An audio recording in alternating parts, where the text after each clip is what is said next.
Assalamualaikum warahmatullahi wabarakatuh. Hello guys, kembali lagi bersama saya Bobby Heren.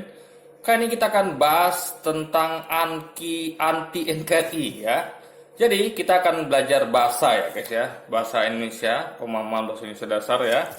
Jadi banyak orang itu yang nggak paham itu apa artinya anti NKRI. Jadi mereka dikit-dikit tuh menuding orang anti NKRI, anti NKRI gitu kan, NKRI harga mati dan segala macamnya gitu. Jadi kita bahas sekarang itu ya tentang NKRI, lebih tepatnya anti NKRI. Nah, kenapa saya kesel gitu kan? Ada orang-orang yang dikit-dikit ngomong anti NKRI gitu kan? Kamu anti NKRI gitu. Misalnya kita bahas misalnya kayak kemarin sama Ustadz Khalid yang ditanya sama jemaahnya, kalau anak saya nggak mau nyanyikan lagu Indonesia Raya di sekolahnya gimana? Ya nggak usah ikut gitu kan kata Ustadz Khalid. Karena anaknya nggak mau guys posisinya. Bukan hanya mau. Jadi kalau anak nggak mau, lalu Ustadz Khalid jangan ikut, berarti kan Ustadz Khalid nggak pengen anak tuh dipaksa gitu kan. Kalau anak nggak mau ya sudah gitu kan. Kecuali kalau dibujuk dia mau silakan. Kalau anak nggak mau intinya jangan dipaksa guys. Kita tidak boleh memaksakan sesuatu, apalagi sesuatu yang tidak esensial, yang apa namanya, yang tidak tidak pengaruh pada keselamatan dunia dan akhirat gitu kan. Nah, tugas pokok sekolah adalah belajar gitu, belajar ya, jangan lupa tuh ilmu belajar dan juga sekaligus pendidikan akhlak. Jadi untuk bekerja, untuk bisa hidup di masyarakat kan butuh dua hal ya, butuh akhlak dan butuh ilmu ya. Akhlak gunanya atau etika sopan santun adalah gunanya untuk agar dia bisa mendeliver dirinya ya, masuk komunitas apapun itu, tentu dengan akhlak yang baik dia akan bisa diterima oleh masyarakat atau tempat kerjanya guys, atau bisnis atau dagang apapun itu kan butuh akhlak etika. Itu nomor satu ya, ilmu itu sebagai penunjang. Jadi kalau dia punya ilmu nggak punya akhlak, dia bakal nggak disukai orang-orang gitu kan. Nah makanya nomor satu butuh akhlak. Nah itu harus diajarkan di sekolah, akhlak etika sopan santun. Nah, yang kedua baru ilmu yang akan diaplikasikan nanti di pekerjaannya atau di usahanya. Ilmu apapun itu kayak biologi, matematika dan segala macamnya. Nah, untuk lagu Indonesia Raya itu hanya hubungannya dengan bernegara gitu. Jadi itu nggak dipakai di pekerjaan, nggak dipakai untuk kehidupan gitu. Itu hanya apa namanya, hanya simbol kalau dia tuh bisa dianggap apa ya? Sebenarnya sih belum apa, bukan itu aja indikator guys. Kalau dikatakan cinta negara dia menyanyikan lagu Indonesia Raya, bukan itu ya patokan. Karena kadang-kadang ada orang yang katanya cinta negara, kuar-kuar, tiba-tiba datang musuh dia kabur guys. Nah, jadi intinya adalah bukan itu patokannya. Karena dulu juga kita para pahlawan berjuang itu tidak ada, mereka nggak semuanya. Dalam artian itu kan hanya pada periode setelah kita merdeka. Sebelumnya itu kan mereka tidak ada apa ya, menyanyikan lagu Indonesia Raya. Kayak dulu pahlawan kita Pangeran Diponegoro, apalagi waktu zaman kerajaan itu kan. Jadi mereka tuh nggak perlu pakai simbol-simbol nyanyikan lagu apa gitu. Mereka tinggal buktikan dengan membawa senjata ya, bambu runcing, keris, pedang gitu, untuk melawan penjajah. Itu lebih otentik buktinya guys, kemauan untuk berjuang. Jadi bukan retorika tapi kemauan untuk berjuang guys. Perjuangan itu penting. Nah dalam negara itu, dalam negara ya, dalam bangsa itu yang perjuangan itu yang penting. Jadi daripada anda ngomong cuman sekedar saya NKRI kayak mati, tunjukkan dengan aksi gitu, jangan hanya ngomong. Misalnya dengan memikirkan bagaimana nasib fakir miskin di seluruh Indonesia gitu kan, bagaimana nasib yatim piatu Indonesia gitu, bagaimana nasib orang jompo gitu. Dan intinya adalah memikirkan rakyat lah intinya. Jadi jangan bikin kebijakan-kebijakan atau jangan dukung kebijakan-kebijakan yang searah ke rakyat gitu ya. Ingat, rakyat paling besar di negeri kita adalah orang miskin dan orang menengah, bukan orang kaya guys. Orang kaya sedikit, makanya saya nggak suka kebijakan yang menguntungkan orang kaya gitu, karena mereka jumlah sedikit. Saya lebih suka kebijakan yang menguntungkan orang miskin dan menengah ke bawah lah benar. Kenapa? Karena mereka paling banyak dan mereka yang paling membutuhkan gitu. Makanya saya nggak suka dengan kebijakan bangun jalan tol ya, apalagi bangun bandara, bangun apalagi ya hal-hal yang menguntungkan orang kaya lah atau pengusaha besar gitu. Kita butuh kebijakan yang menguntungkan rakyat kecil guys gitu. Minimal mereka nggak kelaparan, mereka nggak stunting gitu kan. Jadi dengan begitu mereka tidak kelaparan, tidak stunting, mereka tidak susah hidupnya. Mereka bisa memikirkan hal lain gitu. Jadi mereka tuh selalu, rakyat kita tuh berkutat dengan masalah perut, ya kan, sakit perut, sakit itu aja guys. Ini kapan mereka mau berkembang gitu kan? Nah, itu poinnya. Nah, sekarang kita bahas tentang NKRI, yaitu kepanjangan adalah Negara Kesatuan Republik Indonesia. Nah, kalau Anda buka kamus besar bahasa Indonesia ya, negara itu ada dua arti. Arti pertama adalah organisasi yang memerintah suatu negeri atau suatu wilayah. Nah, itu berarti kita bisa sebut dengan perangkat presiden ya, dengan wakilnya, dengan para menteri ya, dengan MPR lah yang membuat kebijakan gitu kan. Nah, lalu kalau disebut arti kedua ada situ guys, negara adalah suatu kelompok yang ada dalam suatu negeri yang diatur oleh pemerintahan resmi. Nah, itu negara arti kedua. Artian rakyatnya guys. Rakyatnya. Jadi negara ada dua arti di KGBI, sebagai pemerintahnya dan rakyatnya. Nah, itu kalau secara kata ya, kata di kamus. Kalau dipakai ke kalimat, ini akan terlihat penggunaan dua kata ini. Yang pertama sebagai pemerintah, sebagai kedua sebagai rakyat. Nah, contoh kalimat yang digunakan untuk memakai yang pertama yaitu sebagai pemerintah. Ya, misalnya gini, dia kuliah dibiayai oleh negara. Nah, ini jelas maksudnya pemerintah. Dia kuliah dibiayai oleh negara gitu. Nah, kalimat kedua yang mencontohkan bahwa itu adalah kelompok masyarakat atau rakyat ya. Kalimatnya begini guys. Saya bertempat tinggal di negara Indonesia. Nah, atau saya bertempat tinggal di Negara Kesatuan Republik Indonesia, ya kan? Nah, itu berarti ngomong tentang negerinya ya, tentang negerinya gitu. Salah ya.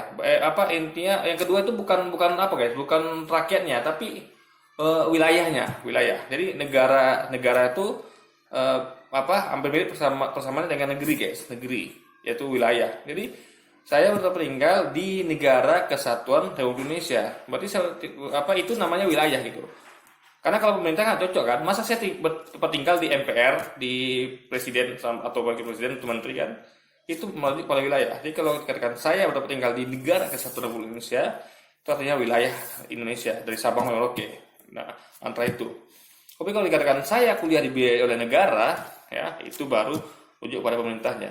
Nah, jadi Negara Kesatuan Republik Indonesia itu lebih cocok disematkan pada wilayah, ya, wilayah. Nah, jadi kalau kita bicara mengenai anti NKRI, itu nggak bisa dirujuk kepada pemerintah, guys, nggak bisa. Misalnya ada pemerintah buat kebijakan dan dikritik oleh publik, lalu yang kritik itu dilabeli anti NKRI, nggak bisa gitu, guys. Kenapa? Karena bukan negara. Kalau anti negara, oke, kita setuju.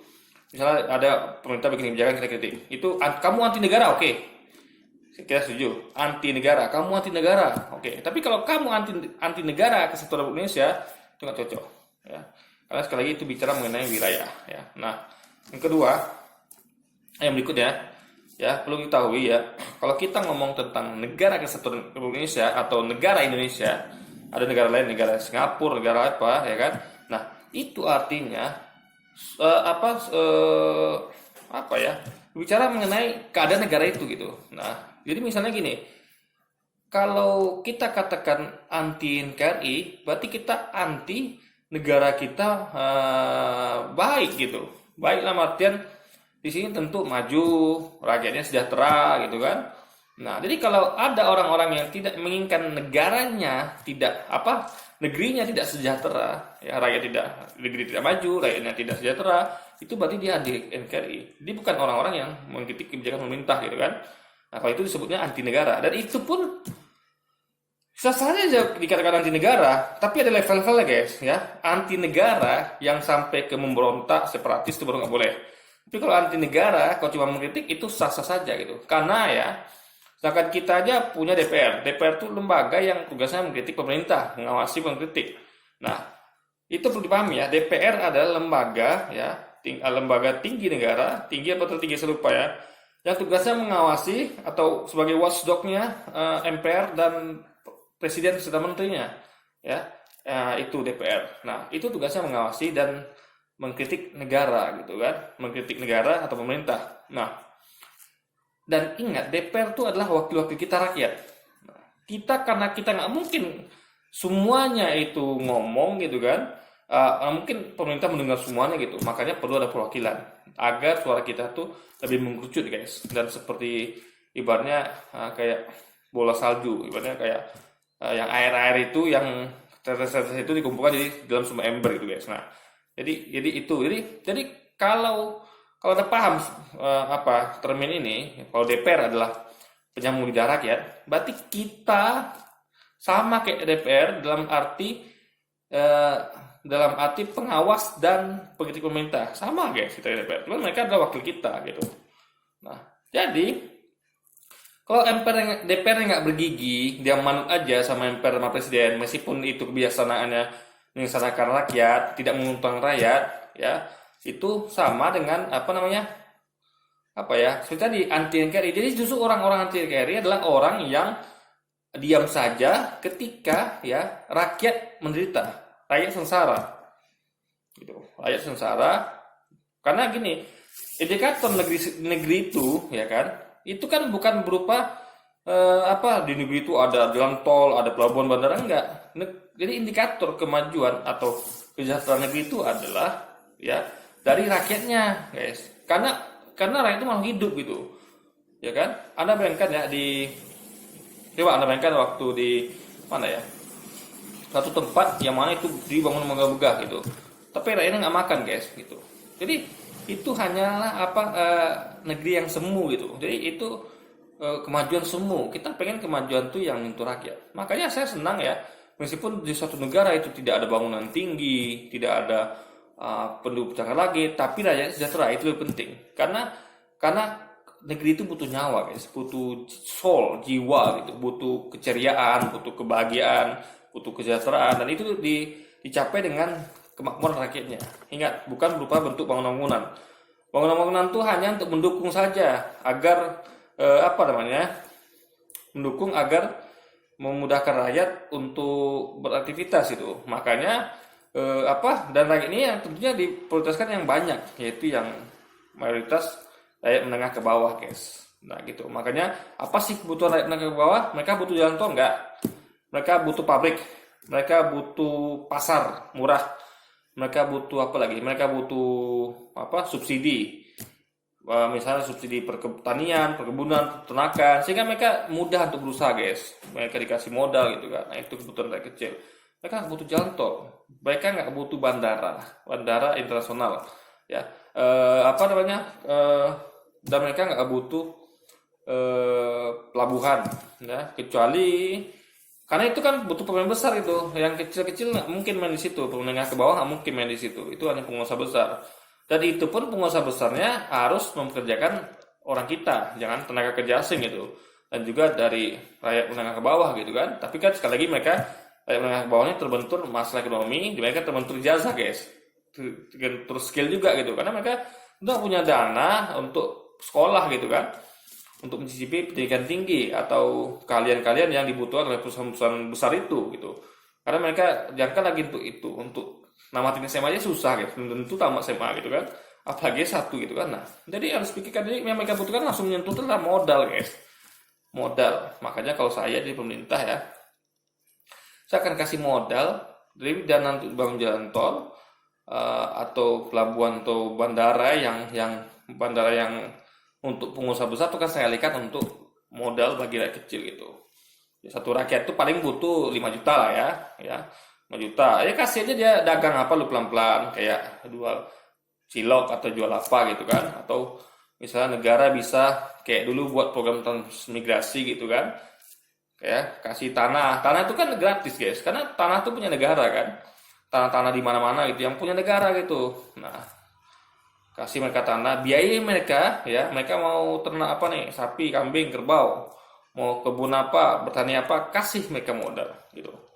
Kasih ya, bukan pinjamkan, kasih. Kalau pinjamkan oke, tapi jangan maksa juga. Kalau mereka mau bayar ya udah gratis, digratiskan gitu. Dan nanti ikat mereka dengan suatu ini agar mereka tidak menjual. Jadi mereka tuh betul-betul di situ, guys. Jadi mereka dikasih kebun, ya berkebun lah, jangan sampai kebunnya dijual gitu dan hal sebagainya gitu. Karena buat ikatan perjanjian kontrak gitu, guys. Kontrak dalam artian perjanjian apa ya, semacam ya supaya dia jangan menjual tanahnya aja gitu atau menjual ternaknya. Dia memang kalau mau peternak Ini modalnya. Jadi jangan pindah-pindah gitu kan. Nah, hal-hal gitu guys.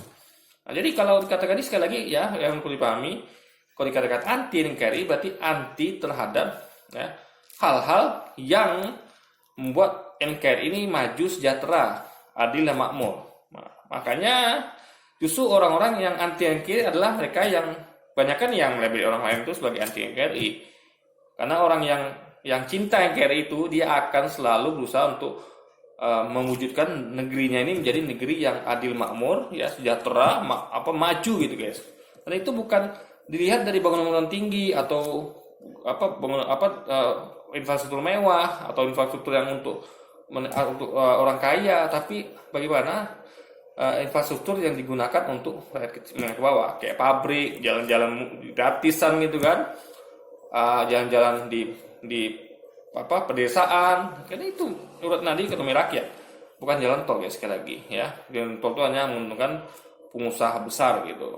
Nah, biarkan swasta bermain. Jadi swasta ketika swasta itu bermain, dia bisa menjadi pengusaha dan bisa mempekerjakan rakyat kecil guys. Jadi pemerintah fokus saja kepada hal-hal yang menguntungkan rakyat menengah ke bawah guys gitu. Oke, jadi mungkin sekian dulu video kita kali ini guys ya, biar Anda paham apa itu anti NKRI. Jadi mulai sekarang jangan lagi asal-asal tunjuk orang anti NKRI gitu. Jangan-jangan Anda yang anti NKRI gitu kan. Karena orang yang anti NKRI itu pasti tidak mau negerinya maju ya, dalam artian rakyatnya sejahtera. Ya. Jadi tidak ada orang yang berusaha menyampaikan kritik pemerintah karena mereka nilai nih, ini kebijakan tidak menguntungkan rakyat kecil. Karena yang mayoritas kan rakyat kecil, tidak menyejahterakan rakyat kecil, menguntungkan segelintir orang, itu wajib dikritik. Dan itu buktinya Anda cinta NKRI. Anda nggak rela NKRI Anda ya itu nyungsep. Nah, itu terpuruk, nggak pengen, makanya dikritik biar on track lagi gitu. Nah, itu tugas DPR sebenarnya. Tapi kalau DPR itu melempem atau perlu bantuan rakyat, ya kita bergerak gitu, membantu membackup DPR. Atau DPR-nya nggak bertaring, ibaratnya dia manut, ya kita yang berarti kita anggap ini wakil kita nggak beres, wakil kita ini nggak mewakili kita gitu. Ya kita bersuara. Jadi limpahan suara itu ketika nggak ditampung DPR, ya dia akan meluber ke jalan-jalan guys. Makanya ketika Anda mulai rakyat banyak berdemo, itu artinya DPR-nya nggak bisa menampung guys, atau DPR-nya tidak dengar suara rakyat. Itu kuncinya. Jadi ketika mulai banyak demo, itu artinya sudah spill over ke rakyat, keluar dari DPR gitu. Kan soalnya kita arahkan semua kritik itu ke DPR yang akan muntahkan ke MPR pemerintah gitu kan, ke presiden dan menteri. Tapi kalau DPR-nya banyak bagian dari pemerintah, makanya saya setujunya DPR itu jangan berasal dari partai penguasa. DPR itu oposisi gitu guys. Jadi MPR itu pemerintah ya, juga presiden sama menteri. DPR kalau bisa oposisi. Jadi ada check and balance gitu guys, ada pengawas watchdog gitu. Tapi kalau DPR diisi oleh lembaga-lembaga oleh partai-partai pemerintah, ya akhirnya DPR kita melempem ya, manut aja gitu kan apa yang dikerjakan oleh DPR atau presiden pemerintah, walaupun itu menyengsarakan rakyat. Nah, makanya rakyat akan spill over ke jalan karena dilihatnya DPR-nya tidak mendengarkan suara hati nurani rakyat guys. Oke, jadi mungkin sekian dulu video kita kali ini guys. Sampai jumpa lagi di video-video selanjutnya dan wassalamualaikum warahmatullahi wabarakatuh guys.